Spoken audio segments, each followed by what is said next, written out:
Bangga memiliki Allah seperti-Mu. Kami bahagia menjadi milik-Mu.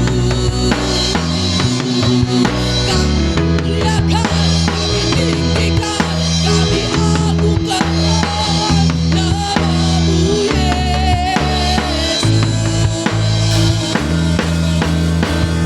Kami bangga memiliki Allah seperti-Mu. Amin. Kami bahagia menjadi milik-Mu. Kami memuji, kami menyembah kepada-Mu, Yesus. Mari sorakan kami bangga memiliki Allah seperti-Mu. Amin. Kami bahagia Tuhan. Amin. Kami muliakan, kami tinggikan, kami agungkan nama-Mu, Yesus. Kami bangga memiliki Allah seperti-Mu, yes Tuhan. Oh Jesus, haleluya. Kami memuji, kami menyembah kepada-Mu, Yesus. Kami memuji, oh kami memuji, kami menyembah kepada-Mu, Yesus. Katakan kami memuji, kami menyembah kepada-Mu, Yesus. Haleluya. Kami memuji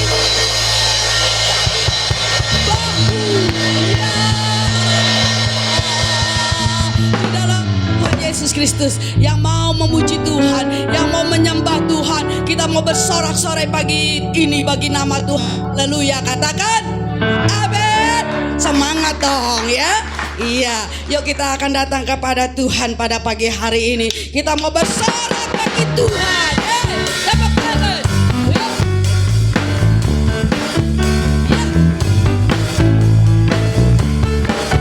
Iya, bersoraklah bagi Tuhan.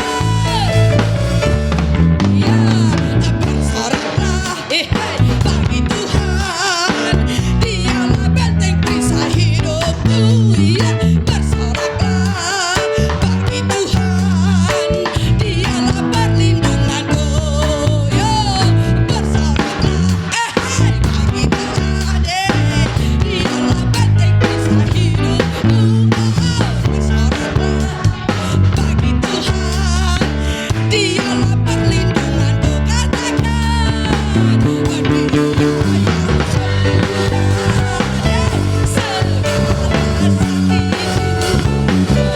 Dia yang lepaskan segala bebannya. Dia yang sembuhkan. Katakan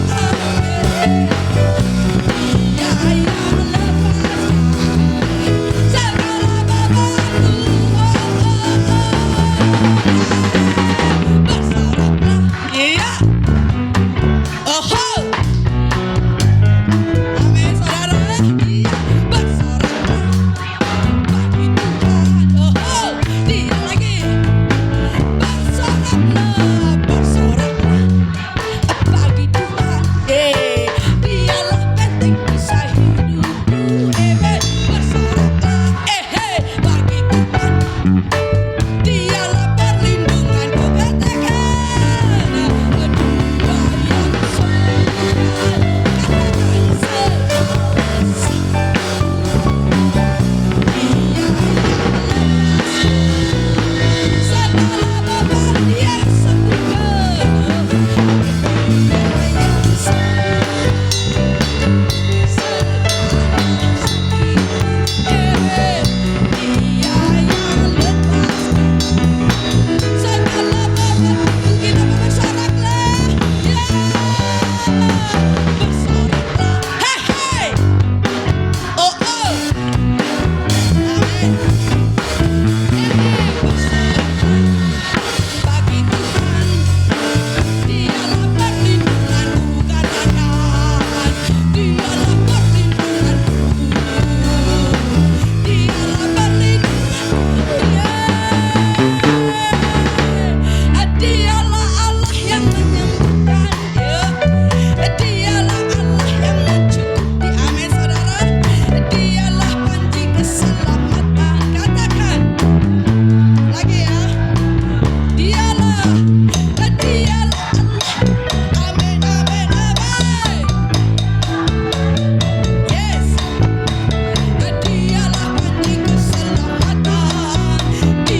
Lagi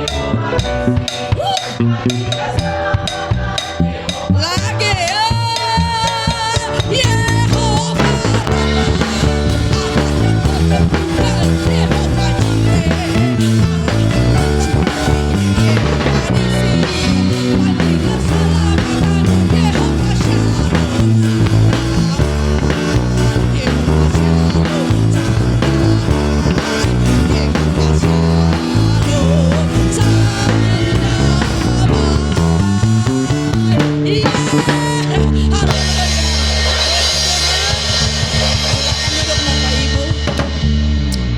kita akan menikmati kebenaran firman Tuhan, menguatkan iman saudara dan saya, menguatkan kita untuk melangkah dalam dunia ini.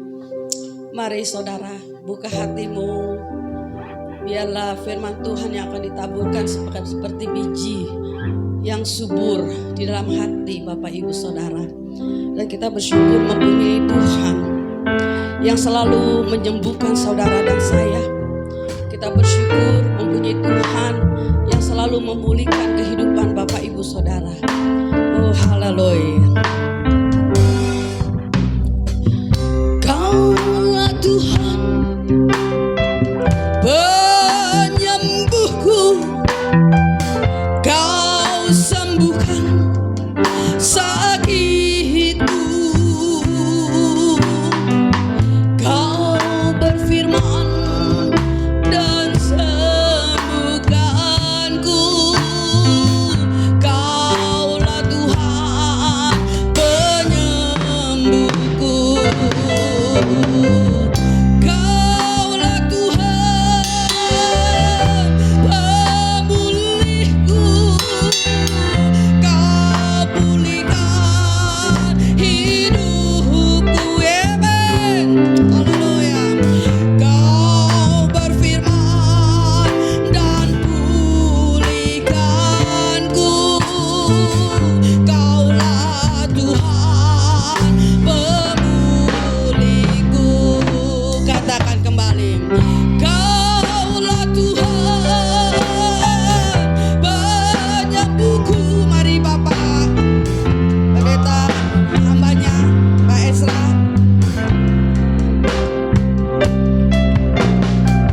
Kau berfirman dan sembuhkanku. Kita diri yuk kembali bersama-sama.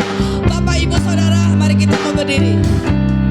Oh, Kaulah Tuhan, Kaulah Tuhan pemulihku, pemulihku.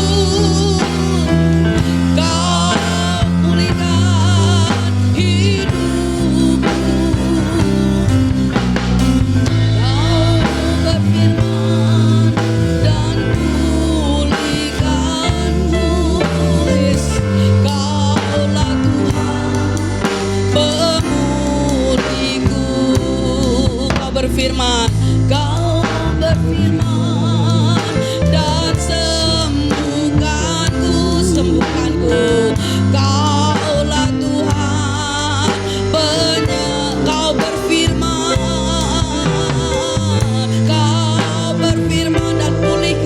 dan pulihkanku. Kaulah Tuhan pemulihku. Amin. Haleluya. Sebuah ungkapan yang lahir dari sebuah keyakinan iman di hadapan Tuhan, bahwa Engkaulah penyembuh kami. You are my healer. Engkaulah penyembuh kami. Tidak hanya menyembuhkan secara fisik, tetapi Engkau juga Allah yang menyembuhkan secara spirit. Roh kami kembali dibebaskan, roh kami kembali dipulihkan. Karena kami menyadari seringkali kami menghadapi ada begitu banyak tantangan demi tantangan yang membuat kami mengalami terluka, yang membuat kami mengalami terjatuh. Dan tidak sedikit juga di antara kami mungkin berat untuk kami bisa berdiri. Tetapi pujian ini menjadi wakil, mewakili keyakinan iman kami. Engkau hadir di tempat ini dan Engkau memulihkan kami. Engkau hadir di tempat ini dan menyembuhkan kami. Itu sebabnya kami mengambil keputusan yang terbaik dari hidup kami, datang di dalam rumah Tuhan untuk nikmati hadir-Mu di tengah-tengah kami. Berbicaralah bagi kami Tuhan, kami siap untuk menikmatinya. Di dalam nama Tuhan Yesus Kristus. Semua yang percaya siap diberkati, sama-sama kita katakan amin. Tepuk tangan yuk yang paling meriah untuk Tuhan Yesus. Haleluya, puji Tuhan. Silakan duduk Bapak Ibu.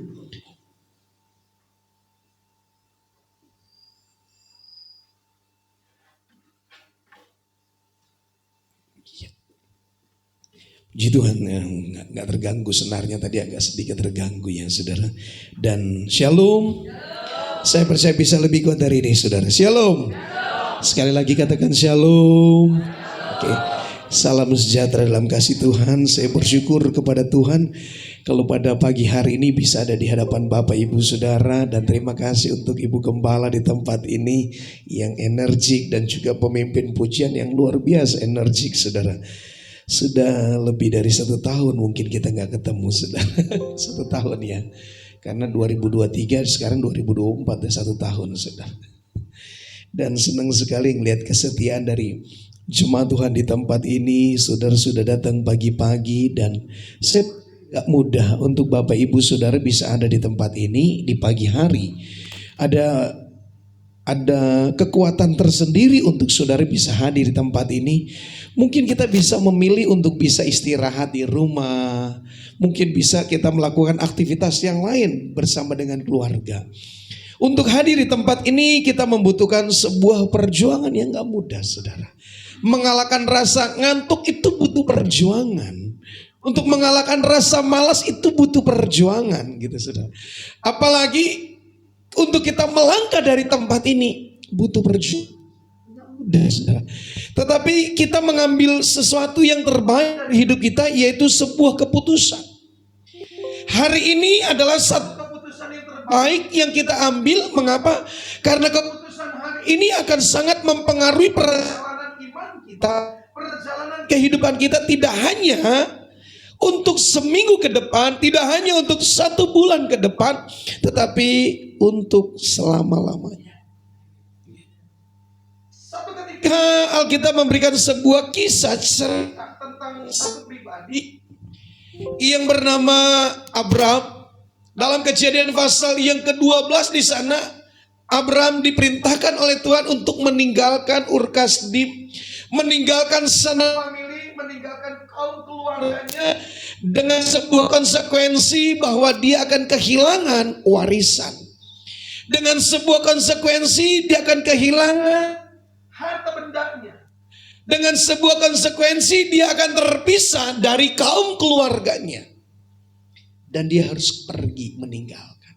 Tapi keputusan Abraham itu sangat mempengaruhi tidak hanya untuk keberadaan hidupnya, tetapi sampai kepada generasi berikut, yaitu Ishak, Ismail, lantas ada Yakub, Esau, dan selanjutnya lahirlah 12 suku bangsa Israel dari garis keturunan Ishak. Tetapi dari garis keturunan Ismail ada dilahirkan, Alkitab katakan, raja-raja di tanah Arab. Artinya keputusan Abraham itu sangat menentukan kelangsungan hidup manusia. Diberkati atau tidak diberkati adalah sebuah keputusan.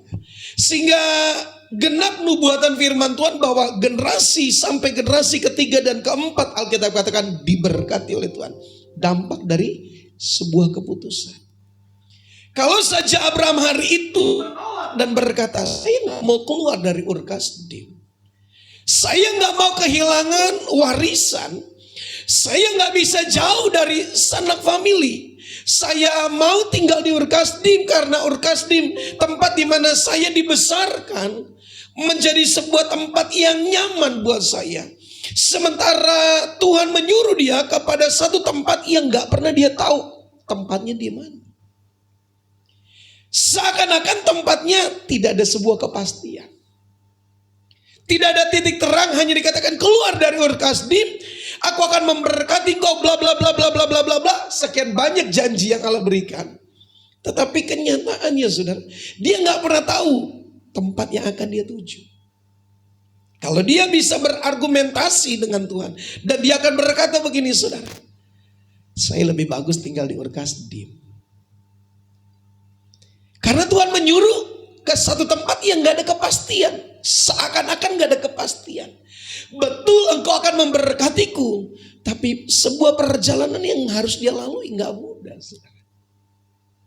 Tapi keputusannya sangat mempengaruhi tidak hidupnya. Keputusannya itu sangat mempengaruhi generasi-generasi berikutnya. Saudara. Jadi keputusan saudara hari ini akan sangat menentukan. Bukan hanya untuk kehidupan saudara sepanjang tahun 2024 ini. Tidak hanya untuk saudara pribadi, tetapi akan mempengaruhi seluruh orang-orang yang kita cintai. Akan sangat mempengaruhi suami kita. Akan sangat mempengaruhi istri kita. Akan sangat mempengaruhi anak-anak kita. Bahkan sampai kepada cucu, bahkan cicit. Sampai generasi ketiga dan keempat menikmati berkat. Setiap saudara akan selalu sangat mempengaruhi. Itu sebabnya hidup adalah sebuah keputusan. Saudara mau menjalani atau tidak, kita yang memutuskan. Kita mau dengar firman Tuhan, kita mau berangkat beribadah di tempat ini, kita yang memutuskan. Dan saudara mengambil keputusan yang terbaik dari hidup saudara. Yuk tepuk tangan untuk Tuhan Yesus. Tepuk tangan untuk Tuhan Yesus saudara. Kenapa? Karena saudara mengambil keputusan yang terbaik hari ini. Mengalahkan rasa ngantuk, mengalahkan rasa malas itu butuh perjuangan saudara. Sehingga saya sebagai seorang hamba Tuhan memberikan apresiasi kepada Bapak Ibu saudara ketika saudara datang beribadah. Saya hanya hamba Tuhan. Apalagi kita ada di tempat ini dengan sebuah tujuan untuk berjumpa dengan Tuhan. Tujuan kita untuk memuliakan nama Tuhan. Sudah pasti saudara. Sudah pasti dia disenangkan. Dan ketika dia disenangkan tangan kita semua, Tuhan pasti memberkati kita. Amin. Mungkin bisa diganti kabel kah supaya nggak putus.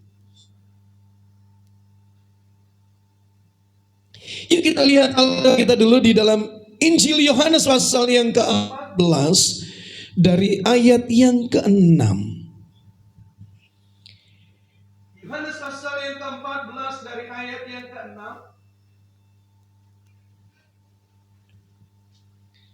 Sama-sama kita baca yang ketiga. Yohanes pasal yang ke-14 dari ayat yang ke-6, sama-sama kita baca pada hitungan yang ketiga. 2, 3. Kata Yesus kepadanya, akulah jalan dan kebenaran dan hidup. Tidak ada seorang pun yang datang kepada Bapa kalau tidak melalui aku. Terima kasih saudara. Kalimat ini adalah sebuah percakapan dengan murid-murid. Dan kalimat ini dilontarkan di hari-hari terakhir dari sebuah perjalanan pelayanan Yesus. Dia sedang menyampaikan sesuatu kepada orang-orang yang dia cintai. Di ayat-ayat sebelumnya, di sana dia sedang berbicara tentang sebuah tempat yang akan dituju. Satu tempat di mana di rumah Bapakku adalah banyak tempat, adalah ending dari sebuah perjalanan hidup manusia, yaitu di rumah Bapa di sorga. Waduh, Pak Pendeta udah khotbah ini berarti udah mau dekat ini. Bukan itu maksudnya saudara. Ada sebuah perjalanan yang harus kita lalui. Di mana Yesus berada, kerinduan dan hati Tuhan adalah kita juga berada bersama-sama dengan Dia. Hasrat dan kerinduan hati Yesus diungkapkan. Tetapi ketika dalam sebuah percakapan salah satu muridnya bertanya, jalannya di mana, lewat mana? Sebuah pertanyaan lagi, tunjukkan jalannya itu. Betul, Karena jalan itu jalan yang belum pernah dilalui. Maka kita flashback kembali, kita mundur. Sama seperti Abraham. Dia gak pernah tahu perjalanan yang harus dia lalui. Dia gak pernah tahu seperti apa jalan yang harus dia lalui. Dia gak pernah tahu seperti apa rintangan dan tantangan yang harus dia lalui. Dia tidak pernah tahu juga berkat dan mujizat sebesar apa yang harus dia terima. Sesuatu yang mungkin tanda tanya besar dalam sebuah perjalanan. Apalagi di zaman Abraham belum ada panduan yang khusus, saudara. Abraham hanya mendengar satu kalimat firman Tuhan, keluar dari Ur Kasdim, aku akan memberikan satu tempat kepadamu dan engkau akan diberkati dengan segala macam berkat. Ada 7 berkat yang Allah janjikan kepada Abraham. Tetapi ada sebuah keputusan, dia harus jalani perjalanan itu. Dan dia gak pernah tahu berapa lama perjalanan itu. Bahkan janji itu digenapi ketika dia berusia berapa tahun, saudara? 100 tahun. Waktu dia dipanggil, dia usianya kurang lebih 75 tahun. Sudah cukup. Kalau zaman sekarang lansia dia. Dia dilahirkan, dia dibesarkan di tanah Ur Kasdim. Otomatis sudah terbentuk sebuah karakter daripada orang-orang yang ada di Ur Kasdim. Otomatis dia sudah memiliki perilaku dan gaya hidup dan habit, kebiasaan-kebiasaan seperti itu. Apalagi usia 75 tahun. Bukan waktu yang mudah untuk dia lalui, saudara. Tapi dia harus keluar 1 tahun, 2 tahun, 3 tahun dalam sebuah perjalanannya.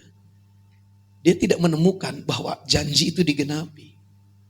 Keturunannya seperti bintang di langit, seperti pasir di tepi pantai. Baru digenapi di usia yang ke 100. Genap usia 100 baru dilahirkan yang bernama Ishak. 25 tahun sebuah perjalanan yang gak mudah untuk menantikan janji. Dan yang berjanji Allah sendiri, bukan melalui malaikat, bukan melalui hamba Tuhan. Allah sendiri berbicara secara audible, secara langsung kepada Abraham. Dan Abraham mendengar dengan telinga seperti saudara dan saya mendengar suara hari ini. Ada audible, ada suara, dia dengar. Setelah itu kurang lebih ada 13 tahun Allah gak berfirman lagi. Allah gak berbicara lagi. Tetapi dia memiliki sebuah keyakinan, dia simpan perkataan ini. Tapi sebuah proses perjalanan yang harus dia lalui. Dia gak pernah tahu jalan yang mana yang harus dia tempuh. Kalau bicara tentang sebuah perjalanan, sama juga ketika bangsa Israel. Setelah 430 tahun mereka ada di tanah Goshen. 430 tahun. Mereka gak pernah tahu, ada bayangan di mana itu tanah perjanjian. Di mana itu Kanaan. Di mana itu kota, di daerah kota itu ada susu dan madu yang berlimpah-limpah. Mereka gak pernah tahu. 430 tahun mereka gak pernah tahu. Mereka gak pernah keluar dari wilayah Mesir, khususnya di daerah tanah Goshen. Sehingga ketika Tuhan bilang, aku akan membawa engkau kepada satu tempat di mana ada limpah susu dan madu. Mereka senang. Mereka beranggapan bahwa itu hanya sesaat saja dalam sebuah perjalanan. Mungkin sebulan, mungkin 2 bulan, mungkin 3 bulan. Paling lama mungkin saya berjalan dalam perjalanan 1 tahun. Tapi pada kenyataannya berapa? 40 tahun. 40 tahun itu bukan sebuah perjalanan yang mudah untuk dilalui oleh bangsa Israel, saudara. 40 tahun itu bukan perjalanan yang singkat untuk mereka. Bahkan ketika mereka keluar dari tanah Mesir, mereka harus berhadapan yang pertama, tantangan pertama. Mereka akan berhadapan dengan yang namanya Laut Kulsum atau Laut Tebrau atau Laut Merah. Saudara bisa bayangkan, setelah 430 tahun mereka menikmati saja, sekalipun ada penderitaan, sekalipun ada sebuah tantangan, sekalipun ada banyak tekanan yang mereka alami, mereka lebih nyaman seakan-akan ada di Mesir dibandingkan mereka harus keluar dari Mesir yang mereka nggak pernah tahu daerah yang harus mereka tuju. Problem pertama, mereka harus berhadapan dengan yang namanya Laut Kolsum. Sehingga cukup alasan bangsa Israel berkata, Musa, nggak lebih baik kami ada di padang gurun ini? Apakah di Mesir itu kurang pemakaman sehingga kami harus dikuburkan di sini? Mereka komplain, mereka marah kepada Musa. Padahal waktu mereka keluar dari Mesir, mereka membawa emas, mereka membawa perhiasan, mereka membawa kain-kain yang indah-indah. Tapi baru sesaat mereka bersorak, mereka harus diperhadapkan dengan sebuah tantangan. Ada Laut Kolsum. Selesai Laut Kolsum, maka Laut Kolsum itu terbelah menjadi dua bagian. Dan mereka 2,8 juta orang ini berjalan. Sampai di seberang, maka Miriam menari-nari dengan rebana dan dia menyanyikan pujian bagi Tuhan. Selesai tantangan? Enggak.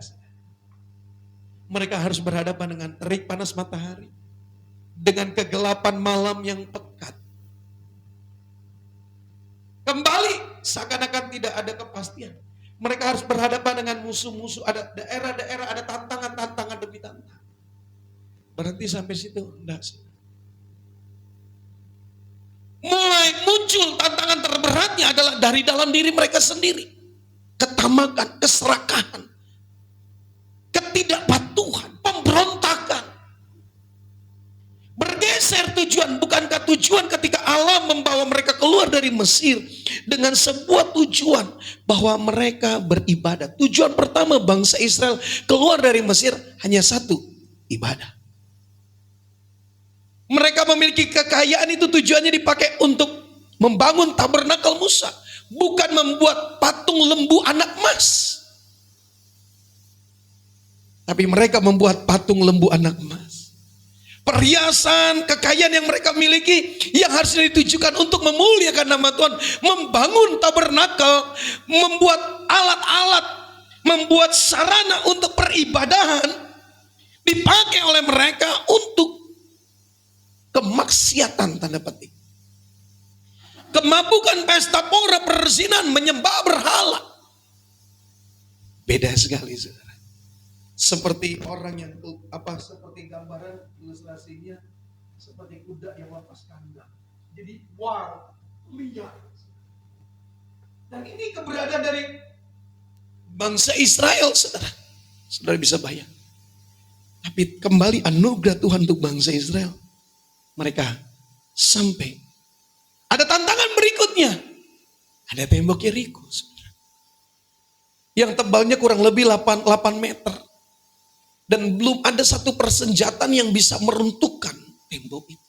Tapi kembali lagi ada campur tangan Tuhan sehingga tembok itu runtuh.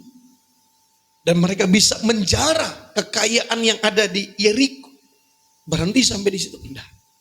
Mereka masuk di dalam daerah yang dijanjikan, Kanaan. Tetapi mereka harus mengalahkan orang-orang Kanani yang tingginya hampir 3 meter dengan jari jemarinya 24. Tapi sekali lagi, endingnya tetap ada saudara, kemenangan.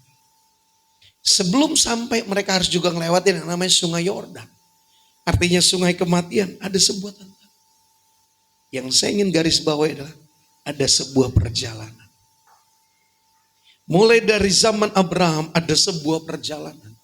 Mulai dari bangsa Israel dipimpin oleh Musa ada sebuah perjalanan. Nah, Yesus memberikan sebuah gambaran tentang akulah jalan. Jalan menunjukkan sesuatu yang harus dilalui. Karena tanpa sebuah jalan gak akan pernah sampai kepada sebuah tujuan. Sehingga Yesus menempatkan diri sebagai jalan. Mengapa? Karena ada begitu banyak orang mencari alternatif untuk sampai kepada sebuah tujuan. Yesus tidak berkenan. Tujuan dari Yesus mengatakan, akulah jalan, adalah supaya di mana Yesus berada, manusia juga ada di sana. Bapak, Ibu, Saudara, dan kita sekalian berada di sana.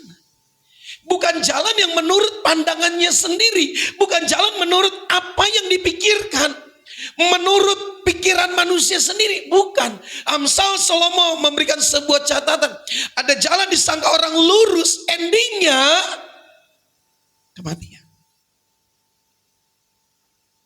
Tetapi sebuah kepastian adalah sebuah perjalanan. Kita harus masuk di jalannya Yesus. Apa sih makna dari sebuah kekristenan? Kekristenan adalah melakukan seperti yang Yesus lakukan. Berjalan bersama-sama dengan Yesus. Itu kekristenan. Kalau kekristenan masih ada alternatif, kita tidak dikategorikan sebagai pengikut Kristus. Percaya Yesus tapi masih menyembah berhala. Percaya Yesus tapi meragukan janjinya. Percaya Yesus tapi tidak mau diubahkan. Itu alternatif namanya, saudara. Sama seperti bangsa Israel. Sehingga apa? Ada sebuah proses yang menyakitkan yang dialami oleh bangsa Israel 40 tahun. Dikikis karakter dari bangsa Israel. Betul orang Israel keluar dari Mesir, tapi Mesir tidak pernah keluar dari cara berpikir dan sikap hati bangsa Israel. Gambarannya apa? Ada banyak orang Kristen berkata, saya percaya Yesus. Benar, tatkala kita katakan percaya Yesus, nama kita ada di sorga. Tapi cara berpikir dan sikap hati dunia masih kita bawa. Kebiasaan-kebiasaan buruk dari keberadaan hidup masa lalu kita masih bawa. Akhirnya apa? Perjalanan kita akan selalu diwarnai dengan linangan air mata. Bukan air mata sukacita, tapi air mata kesedihan. Ada perkabungan. Akhirnya kita nggak maksimal menerima apa yang Bapa janjikan kepada kita. Perjalanan kita akan selalu diwarnai dengan sakit, kecewa, pahit, marah. Tidak sedikit dendam. Karena kita nggak selesai dengan masa lalu kita. Yesus hadir kan, katakan, aku jalan. Supaya apa? Masuk dalam relnya, katanya gitu lah. Masuk dalam relnya, masuk dalam pribadi Yesus. Meninggalkan perilaku kebiasaan yang buruk tentang masa lalu. Karena Yesus gak mau bawa kehidupan masa lalu kita. Segelap apapun, sekotor apapun, senajis apapun, Yesus gak peduli. Asalkan hari ini mengambil sebuah keputusan. Saya mau mengikuti Yesus. Dan tinggalkan kebiasaan-kebiasaan itu. Kebiasaan yang lama, rasa luka, rasa kecewa, rasa sakit hati apapun juga. Yang seringkali akhirnya menjadi sampah-sampah rohani di dalam diri kita. Kenapa? Tatkala kita bawa itu, saudara, kita gak akan bisa menikmati berkat dan pemeliharaan Tuhan secara maksimal. Akan ada linangan air mata. Sehingga Yesus katakan, aku jalan. Nah, berjalan bersama dengan Yesus betul akan ada tantangan. Tetapi selama ada tantangan, tantangan itu digunakan bukan untuk menghancurkan. Tapi tantangan yang saya dan saudara hadapi ada bentuk untuk lompatan spiritual kita. Lompatan kerohanian kita menjadi semakin cinta sama Tuhan. Semakin yakin sama Tuhan. Tantangan hadir, betul dia menghantam kehidupan kita. Tapi bukan membuat kita semakin down, tetapi membuat kita semakin yakin sama Tuhan. Semakin percaya sama Tuhan, semakin mencintai Tuhan. Dan endingnya, happiness. Endingnya adalah sebuah kebahagiaan dan sukacita. Saudara. Betul ada linangan air mata, tapi linangan air mata kan syukur. Saudara. Linangan air mata berterima kasih sama Tuhan. Linangan air mata rasa bahagia. Itu yang Yesus mau sampaikan kepada murid-murid. Karena setelah itu ada pasal 15 di mana akan ada proses, di mana akan ada dunia dikatakan dunia akan membencimu. Ada sebuah perjalanan yang murid-murid harus lalui. Tapi selama berjalan bersama dengan Tuhan, di jalannya Yesus, endingnya happiness. Melihat sebuah penderitaan bukan menjadi sebuah ketakutan. Tapi melihat sebuah penderitaan adalah sebuah penghargaan yang Tuhan berikan buat kita. Sehingga kita tahu persis Petrus dari 12 rasul, saudara murid Yesus, hanya satu yang matinya, saudaraku, tidak martir, Rasul Yohanes. Tapi sebagian besar rasul-rasul, ada yang disalibkan, ada yang ditarik kuda, dan berbagai macam aniaya. Tapi pada saat mereka masuk dalam Tuhan, masuk dalam sebuah penderitaan, mereka enggak meneteskan air mata karena sakit penderitaan. Tapi mereka berkata, aku bersyukur karena aku mengambil bagian dari penderitaan Kristus. Hal yang sama diungkapkan oleh Rasul Paulus. Demikian. Dia gak melihat sebuah penderitaan itu menakutkan, tapi dia bersyukur karena dia mengambil bagian. 13 dalam catatan firman Tuhan, 13 kitab yang dituliskan oleh Rasul Paulus. Tidak ada satu kalimat yang mengatakan keluhan dia. Tetapi dia berkata, setiap kitab itu ditulis, aku mengucap syukur. Aku mengucap syukur, aku mengucap syukur, aku mengucap syukur. Dan dia bersuka cita. Kenapa? Dia ada di tracknya Tuhan. Dia ada di jalannya Tuhan. Lantas Yesus katakan juga, aku kebenaran. Di zaman Abraham tidak ada kebenaran yang sesungguhnya. Kebenarannya berjalan dengan nurani. Kebenarannya berjalan dengan logika. Demikian juga hari-hari ini ada begitu banyak orang merasa dirinya benar. Menurut pandangannya. Kebenaran itu bukan sebuah ungkapan, sebuah perasaan. Tapi kebenaran merupakan hukum yang absolut. Hukum yang gak bisa ditawar-menawar. Dia tidak gray area.